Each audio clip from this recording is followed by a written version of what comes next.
Well, it was just one of those things which I found out later must happen. But at the time, one always imagines that it's coincidence, these things occur. But at the time, well, to go back, before I even knew or heard about Baba, Nonny and I had given up our apartment in New York and decided that we would travel. Later I found out that it was the same year that Baba came for the first time to the West in 1951. So our travels were here and there, and we were gone for about 2 years before we came back to America. And my travels ended up by leaving to Baba. But at the time I didn't know it. So Nonny is my mother, Rano Gayley was our friend, and I were walking down the Rue Combo in Paris one day. Nonny and Rano were very deep in conversation, and I was kind of tagging along. And I suddenly hear a man calling, Frida, Frida, very persistent. Well, I'm not Frida, so I didn't bother to turn around. Then it suddenly struck me that before Rano had taken the stage name of Rano Gayley, her first name was Frida. So I said, Rano, there's somebody, I said, your name was Frida before, wasn't it? She said, yes. Well, I said, why not turn around? I said, there's a very persistent voice here that seems to be calling you. So she turns around, and they fall in each other's arms, and it turns out to be Quentin Todd. Quentin she had known for years before, meeting Baba. And it happened that Quentin was looking all over Paris for her under her married name, which was Mrs. Ricardo Martin, her husband at that time, or prior to that had been a Caruso in the Metropolitan, the tenor, a very fine voice. And so she hadn't seen Quentin in quite a while. So Quentin knows her stage name, but somehow goes around to all her friends and says, do you know where my friend Mrs. Martin is? Because nobody knew where Mrs. Martin was, because they didn't know who Mrs. Martin was. So Baba managed to meet, so we had to meet on the street. Rana, could you describe a little about Quentin and Rano, because we hear so little about them? Well, I really don't know much about him, excepting that Quentin had been on the stage, and I think it was during the First War, that time that she knew him quite well. And they were very good friends. Beyond that, I really don't know anything. And I know that at the time that they met on the street there in Paris, they hadn't seen each other for quite a 2 years maybe. And so Quentin said, oh, I've been looking all over for you because I had the most wonderful experience. I've just come back from India, and he starts, I don't know what it was all about. I certain what he was talking about. And so he said, I'll come up tonight to the apartment. We invite him to dinner, and I'll bring some pictures, and I'll tell you all about it. Fine. So he comes out that evening, and he shows us these photos of Baba. Very nice, but I was in those days a very undemonstrative person. And I just said, well, let's hear what he has to say. But Nonny, the minute she saw that picture of Baba, or one of them, she said, that's the man. I said, what do you mean, that's the man? Well, it happened, she couldn't remember whether it was in 31 or 32, at the time when Baba went to America. There was a photo, she said, of Baba in one of the newspapers, but she said she couldn't find any caption anywhere. And she had said to herself, someday I'm going to meet that man. So, of course, she was all agog right then and there to hear about Baba. I was just sort of, non-committal and listening. So it appears that he had come back from India, and that was the time when Baba had, this was, I think, the spring of 33 they called. Baba had called all that early Western group, Margaret and Kitty and Elizabeth and Marina and others, and they had to give up whatever they had been doing, and they were coming and following Baba, just like Margaret had to give up her dancing school and all that sort of thing. Kitty gave up her music, and they were to meet Baba in India. And then from India they were supposed to go via China to America. And Baba was going to break his silence in the Hollywood Bowl, and they were all going to get God realization. So in fact, some of the women had even brought their God realization dresses with them. Well, this all sounded very odd to me. Because in the first place, who is this near Baba? And I didn't know what a master was, much less a perfect master. So it was all very confusing to me. But anyway, I listened, and what happened is that they got to India. Baba took them up to Kashmir, and when they came back to Bombay, Baba said, "Now I want you to do something for me. I want you to all go back to the West and pick up where you left off." So, for me, said Baba, because you can't resist it when Baba says for you, for him. And so they all went back. And Quentin was in London, comes over to Paris, and he wants to tell Rano about this. Well, as I say, I was left kind of a bit puzzled about all this. Nonny, of course, wanted to know when Baba was going to come back. And Quentin wasn't quite sure. Well, we were committed to go home and visit my brother and the children and all that summer. So Rwanda stayed down in Paris, Nonny and I went back to America. That summer Baba came to the West, and he went to Portofino. And Rano writes us that Quentin had asked Baba whether Rano could come down there to Portofino and meet him, and Baba said yes. So in the course of our conversation, prior to that, she writes and she says that after meeting Baba, she wept for 10 days. Well, I said, this is ridiculous. You don't meet a person for the first time and then weep for 10 days. This didn't make sense to me. This didn't make sense. So then she goes on in the letter saying that she had told Baba about Nonny and me. And so Baba tells her to write to us that he was coming to England in the autumn and we should come there to meet him. Now, it took me years later to realize that was my first order from Baba. So I said, Nonny, all right, let's go. In those days, and at first we didn't know when Baba comes. So then Rano writes us that Baba was going to be in London, I think it was in sometime in the middle of October. He was going to be there just a short time. And so we arranged, in those days, you had to travel by boat. So she said possibly might stop off in France. So we got a boat that was stopping in Cherbourg or one of the English ports. At the very last minute, they canceled the French port. And we get a cable the day we were leaving from Rwanda saying Baba would be in London. So I said, well, that's all right. Now, the boat took forever. We had to go to Halifax and pick up apples, and poor Nonny's getting frantic because she said Baba's going to leave. And I said to Nonny, we can't push the boat. There's nothing we can do about it but just sit on it and wait. And if we're not meeting Baba this time, well, we'll meet him another time. If it's not meant for us to meet him now, well, what can we do? We've done everything, and as I said, we can't push the boat. So anyway, Nonny relaxed, and fortunately, Rano had given us a telephone number of the English-speaking union. She had many very nice friends in London who didn't yet know about Baba, and who naturally would want to contact us socially. So she wouldn't give anybody her address where she was staying with Baba, but she would leave his phone number, and they could leave a message. And every day she used the phone. So we sent wireless from the ship saying we were arriving in London such and such a day, such and such a time, and she should meet us. So we arrived in London, and there's no Rano. Bob just kept all those sort of hitches and glitches all the way.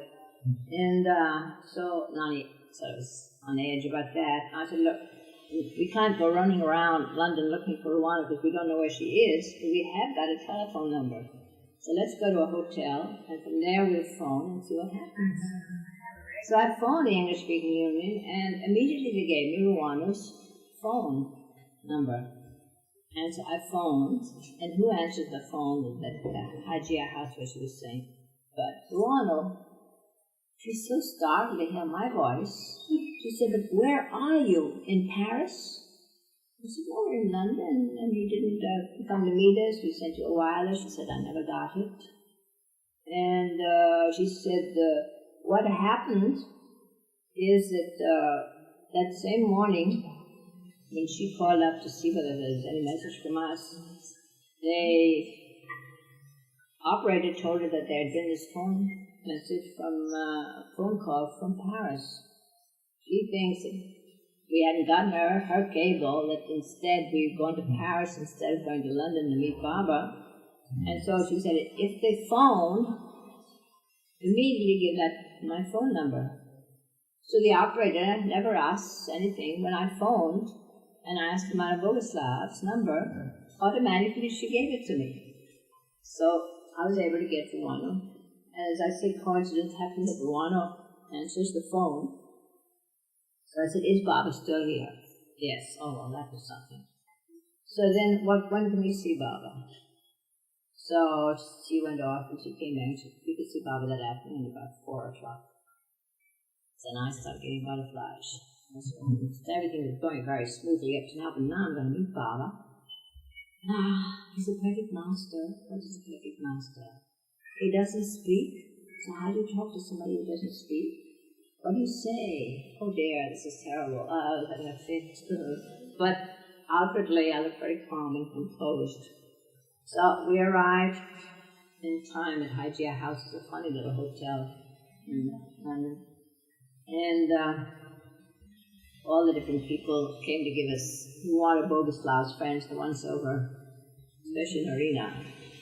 There was Nonny Gayley and her daughter just come from America, sort of. Now, who are they? And well, that was all right. But I was still all the time worrying about meeting Baba. And then a message comes down after we've been there a little while, saying that Baba was tired and he wouldn't see us. I just relaxed and sort of, the prisoner's been reprieved. And I was feeling very sort of contented sitting there. But another message comes that as Nonny and I come all this distance to see Baba, we could come in and just look at him. And we mustn't speak to him. And then the next day he would give us an interview. Well, that almost seemed worse. I mean, years later, because I learned that when you meet somebody like Baba, or even just somebody here you don't know, you just fold your hands like that to them. But here I'm going in to see Baba. And what am I going to do when I get in there, you know? I'm just going to stand and look at him? I mean, I felt so worried about the whole thing. I just sort of, what do you do with your hands? What do you do with yourself, you know? I felt all arms and legs. And, But anyway, I was going to have to see it through. So, to make things worse, they took Nonny in first to see Baba. And as I say, that is a funny little hotel with sort of dim lights in the passageway. So I was left just opposite the door, which was shut. And I sat on the stairs because there was no other place to sit in semi-darkness, thinking, oh dear, you know, what have I gotten into? And this is all... I'm all by myself out there in that hall. And what's Nonny doing in there? Oh, you know, all these things just get more and more enlarged as you think about them. And at last the door opened. And they said, all right, Rano, come in. So I came in. And as I say to this day, I just knew there were people in the room because I could see sort of hazy silhouettes of people. And it wasn't, I mean, in those days I didn't need glasses, but it was just hazy. All the lights seemed to be on Baba, and Baba was sitting on the couch. I looked at Baba. He was the most beautiful person I'd ever seen in my life, such a sweetness of love, expression in his eyes. I don't know what I did. I think I must have gaped at him. And I don't remember leaving the room. And knowing Baba well in years later, you know, I could just picture Baba saying, well, I mean, she stood there long enough to take her out. You know? Because I was in front of Baba just sort of drinking in his face, and the next thing I knew, I was out in that hall again. And I don't know how I got there. Because on my own volition, I didn't walk out there. And then, but I mean, it's hard to describe. I don't know. I just went around in sort of a haze and a fog, you know. I didn't ask Nonny what she felt. She didn't ask me what I felt. Yeah, because somebody once asked me, and when I look back now, I said, well, we didn't say anything to each other. I mean, it was just, well, something had happened. That's all I knew. And so we went up to, yes, and then this incident sort of almost put me off. Here, as I say, I've been gazing at Baba. It was so beautiful and all that. And we go up to Rano's room, and we started chit-chatting. And then all of a sudden, this dancer, this American girl, she comes and drapes herself on the door jamb. Rano, Baba wants you. Rano went actually galloping out of the room. And I looked at Nonny and I said, what have you gotten into? I was so carried away with Baba, but what is all this other business going on? You see, you know, when you're so confused and everything is so new that's happening to you, you know, and all these funny odds and ends of things happening. Anyway, well, we couldn't figure it out. So we did find out, though, that there were 2 small rooms left in the hotel. And Bob was going to be there just for a few more days. And we asked Bob's permission to stay there. At least we could be near there. And Bob said yes. And so he told us the next morning, I mean, that night we were going to stay in the hotel where we already were. And the next morning we would come over. We were supposed to have the interview with Baba. And then we could also stay there. So all night long, I just saw this face of Baba's forming in my mind's eye the whole time. The next morning, then I said, oh gosh, now we got an interview with Baba. Now what am I going to say? Before, what was I going to do? Now what am I going to say? Anyway, we'll get there. So, usually, as I say, I was never very demonstrative in those days, but when we arrived at this little hotel, it was in October, and just as I was paying the taxi driver, this pushcart man comes along with a pushcart full of those beautiful gold and copper-colored chrysanthemums, you know, the change of petals on the different sizes, big ones like this. I bought an armload like this. And when I walked into the hotel, I said, what am I doing with all these flowers? I mean, I just spontaneously bought this huge thing, you see? I suddenly was conscious of the fact I had this armload of flowers. What am I going to do with them, you see? And Rano said, oh, but you got those for Baba. Oh, did I? Well, but I can't give Baba all that. It's too big. So I'll give half to Nonny and I'll keep half for Baba. So again, the same procedure. They took Nonny into Baba and left me in the hall. So I sat on the stairs with my flowers. The flowers were wilting and I was wilting. And I was being so shy with these flowers. Now that I've got them, how can I give them to Baba, you know? I mean, I acted like an idiot. And so I walked in and Baba was sitting there. And I came up to him, you know? Instead of gracefully presenting the flowers to Baba, I just dropped them in his lap. Nonny said to me later, what happened to you, Rano? I said, don't ask me. Just don't ask me. And Baba signaled for me to sit down on this side. Nonny and the others were sitting on that side of him. But having feasted on Baba's face the night before, I was too shy to look at him that day. And yet I wanted to see his face in daylight. So he would turn this way and be gesturing to Nonny and talking and all that. And then Baba would turn to me. All the time I'd been kind of looking like this to see, like all I could see was the profile. But when he turned to me, I started looking at the wainscoting up there. I started looking at him. I felt too shy to look at him. And he pat me on the knee like that and make me turn around and look at him. So then we stayed there at the hotel for a few days. When Baba would go to the theater or any place, we tagged along also and all that. And so then Baba was going to leave. So Baba called us all in to greet us and say goodbye. He had told Nonny and Rano to write to him, but he hadn't told me to write to him. I noticed that. And then he embraced Rano and he embraced Nonny, and I kind of standing there. And so Rano, in her impulsive way, said, "Oh, Baba, kiss Rano." I could have annihilated. I said, "Imagine turning around and do that." And I just looked. So Baba turned and he looked at me and he smiled and he put his cheek out like that for me to kiss. That was my farewell to Baba until the next time. So that's how I met Baba.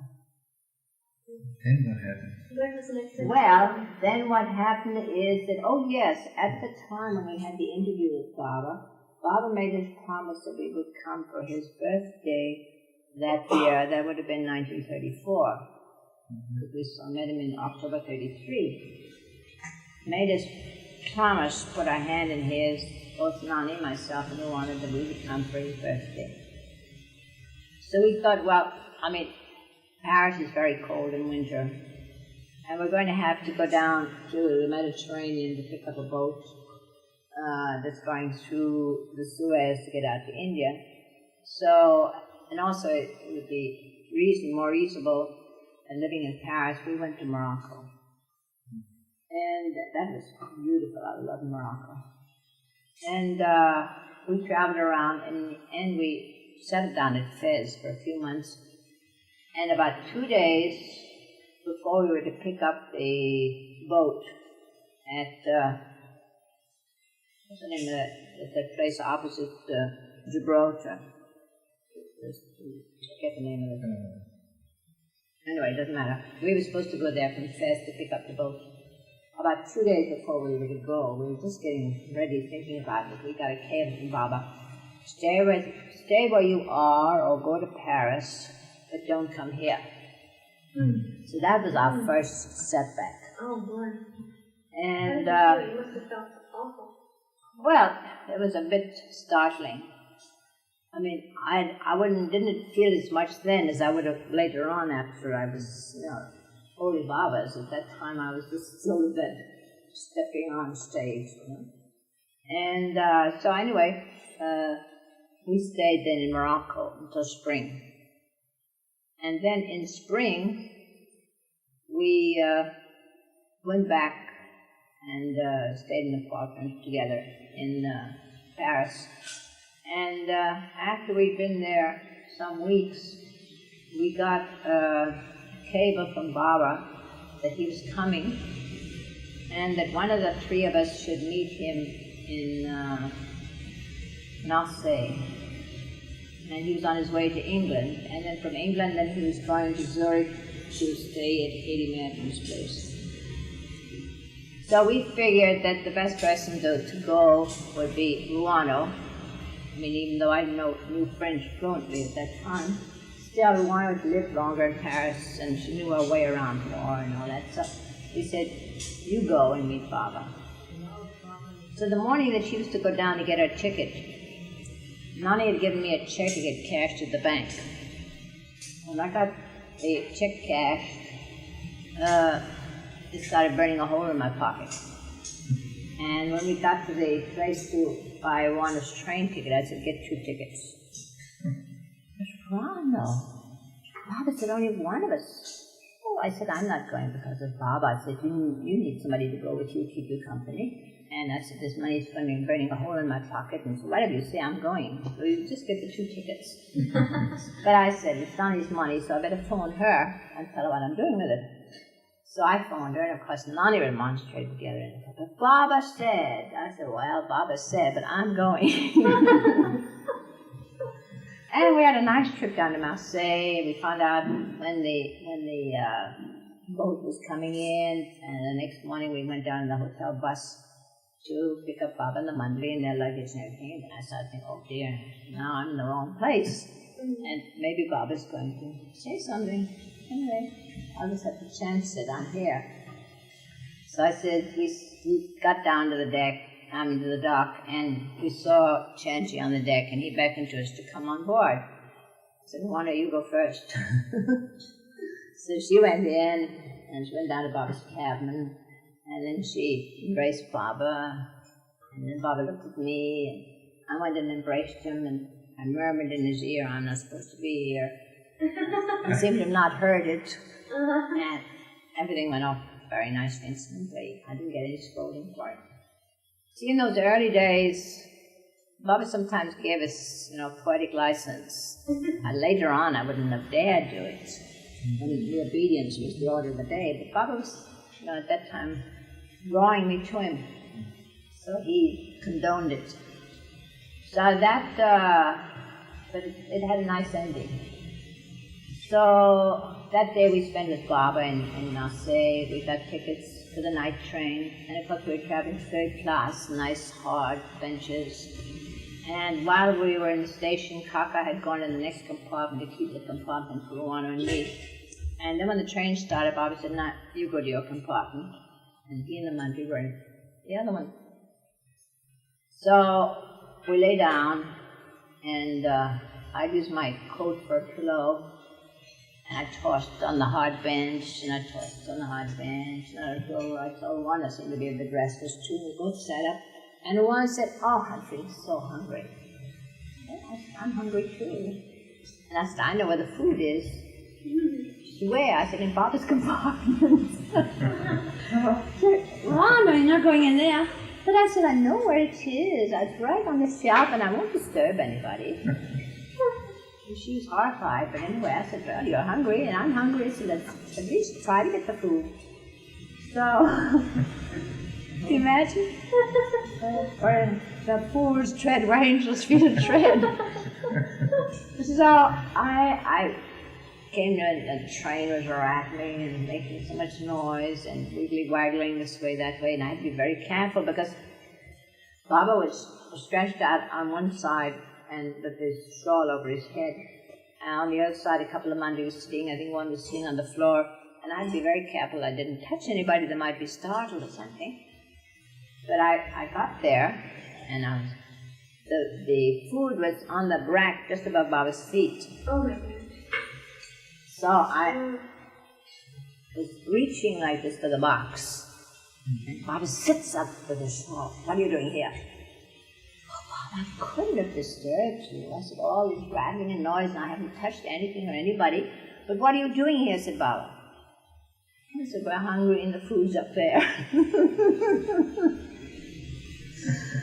"All right," said Baba, "take it and don't come back in this compartment again." "All right, Baba." So I took the box and went off.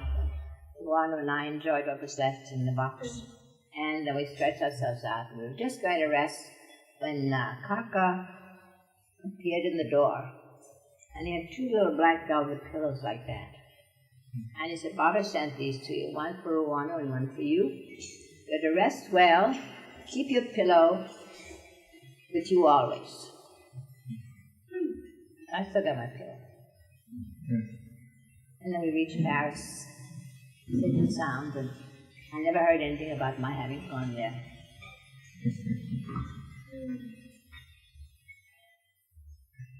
So then, when Baba reached Paris and he was going on to London, he told us that the three of us could come to Zurich. But we would have to stay. There was a little hotel, I think, down the road from where Lady Merton's property was. Because couldn't ask Katie to take any more people. I mean, she had the Mandalay, she had Baba, the Mandalay, those early Westerners that had come. And so those that were sort of later comers like we stayed at the hotel. But we were allowed to go up every day and be with Baba all day. But just for meals, we would come down to the hotel. And that one stay there in Zurich, I realized what had happened to Rano when she said that she had wept for 10 days after meeting Baba.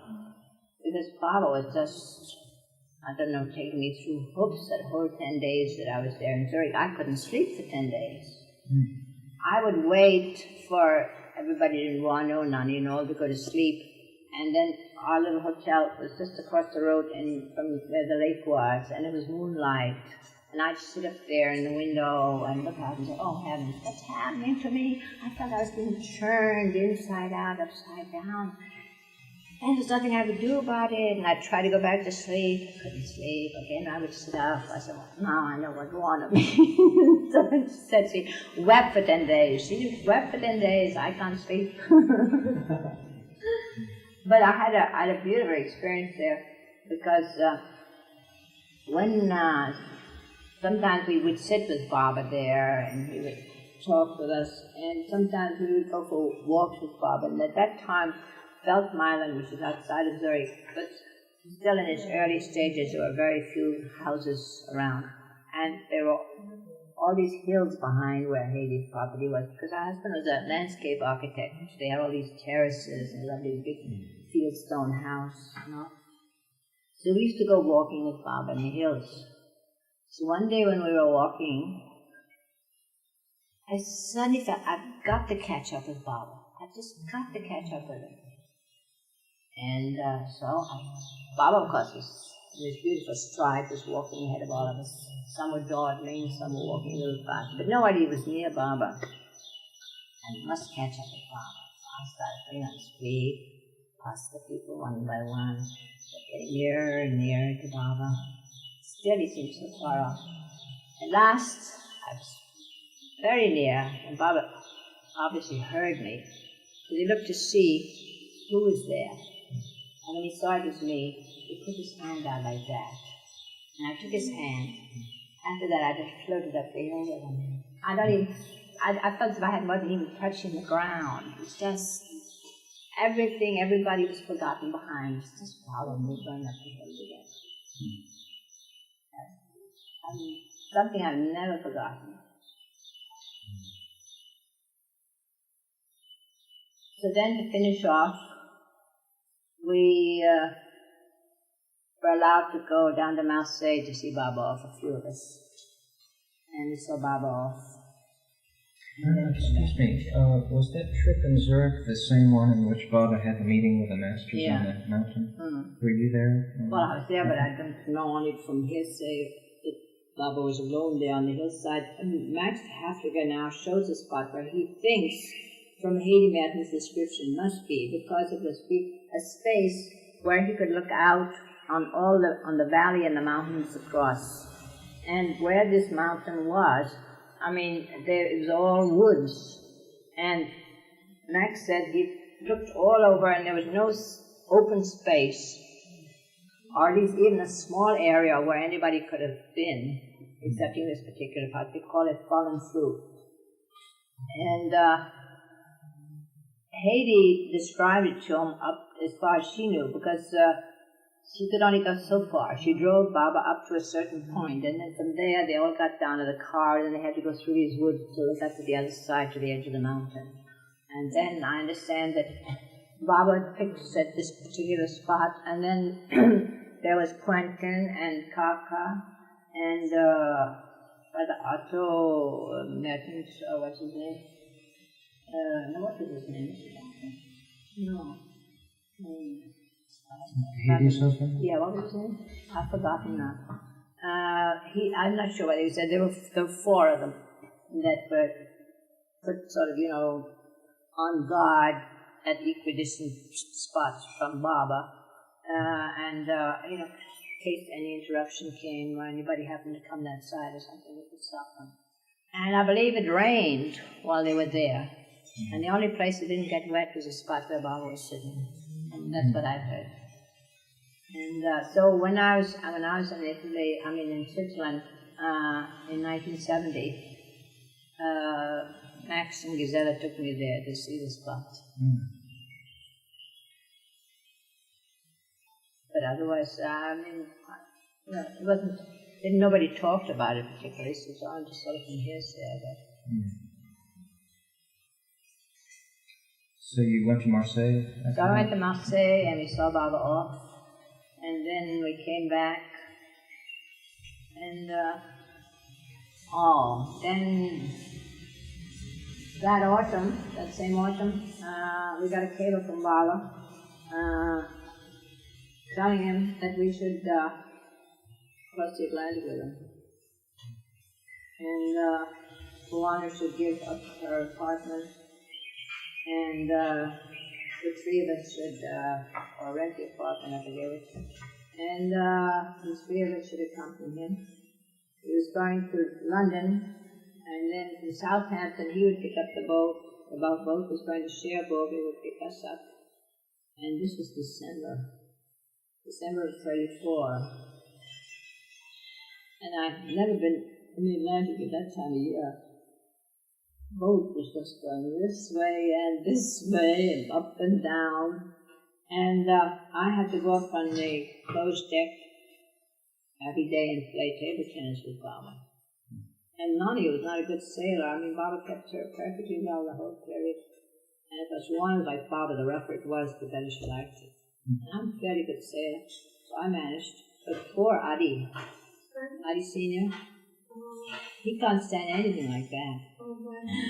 Baba took us down to see him one day, and there he was lying in his cabin looking green. But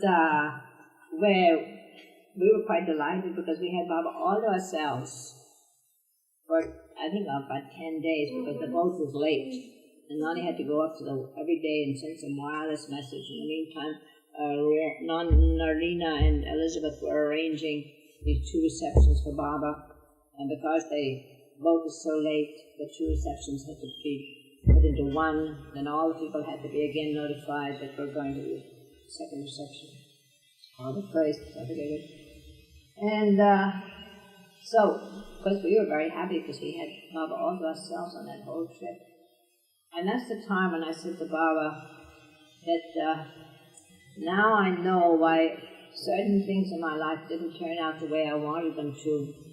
Because I said, if any of them ever had, I said, I wouldn't have come to you. Baba said, you have to come. And that was the explanation, because things used to happen, and I mean, I never was a person that took things too much to heart. All right, well, it's not working out, well, let's forget it. You know? I mean, I never move or worry about things. But then, after meeting Baba, then I realized, you know,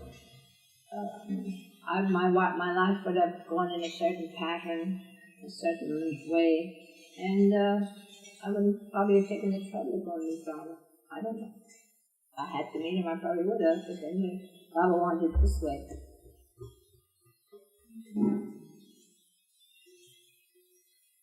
When did you see him next? Oh my. 34. Oh, then I saw him in, by that time then, we went out, when we landed, after about a week's time, we went to California with Baba. And Baba was there with us for about 2 months. In January of 35, then he went up, I think, to Vancouver with the Mandalay into the boat from there via China. And I think he went to Japan and not, and then back. And then Nonny and I thought, oh well, we had some relatives and some friends in California. New York's pretty cold in winter. When Baba's gone, we'll see these people and, you know, enjoy ourselves. And in the spring we'll go to New York. Oh no, said Baba, as soon as I leave, and as soon as you all have celebrated my birthday, which at that time we used to celebrate according to the Parsi calendar. So it would have been the 18th of February that time we were celebrating it. So after that, Baba said, then we go back to New York.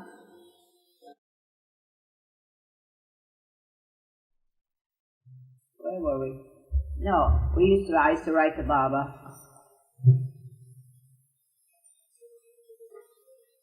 You used to write to him? Yeah, that's after Vancouver when we went back to New York, because we didn't see Baba until 36.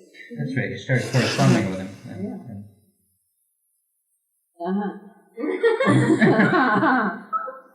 Ooh, what time is it? 12 o'clock.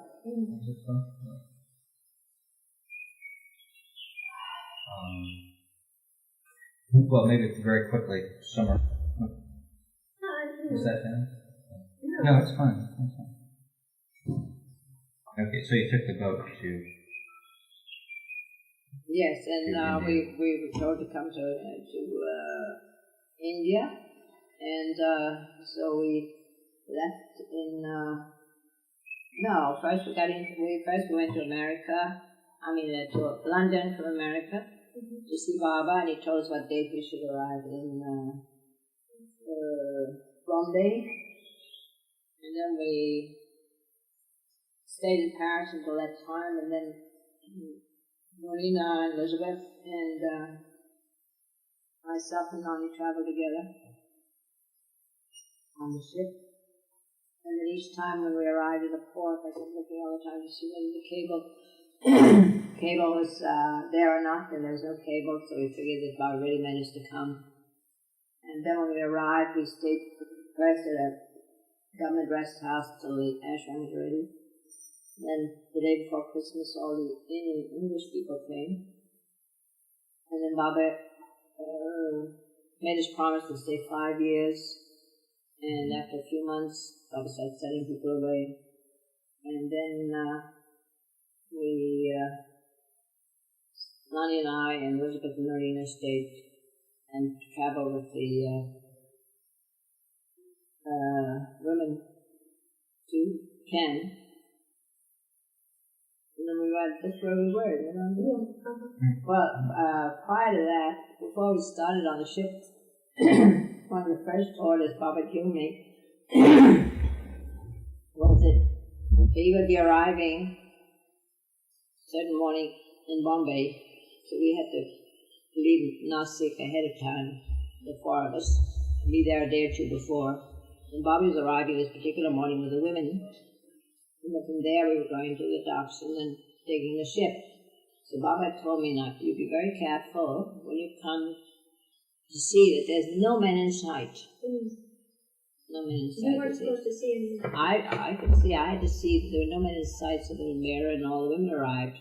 Then the coast would be clear to go up to their bedroom. That morning when I came out from my room, I said to myself, oh Lord, there's just nothing but corpses all over the place. These servants and people, they sleep in the passageway and they just take a sheet and put it over their head, a white sheet. So it just looks like a lot of bodies all around, you see. And every floor was like that. And I thought, if I tried to wake these people and remove them, I don't know where to remove them to, and they won't understand my language, so there'll probably be a free-for-all by the time Baba arrives. I better just leave things the way they are and just trust that they'll still be under their sheets. And the women come. But I told Baba, when Baba came out, I said, Baba, there's nothing but bodies on every floor covered with sheets. And I said, I didn't know what to do with them, and I said I was afraid to disturb them because I didn't know where to put them. And Baba said, it's all right. Are they still under the sheets? I said, yes. So quickly made the women go out, and they wove their way in among all these bodies and got to their rooms before anybody pulled their sheet down or anything like that. So I felt so relieved. I said, my heavens, the first order Baba gives me, and I can't even do it properly.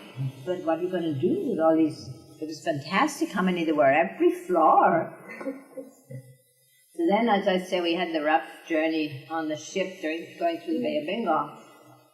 And I had to be on duty in case some drunk or somebody wandered down that passageway.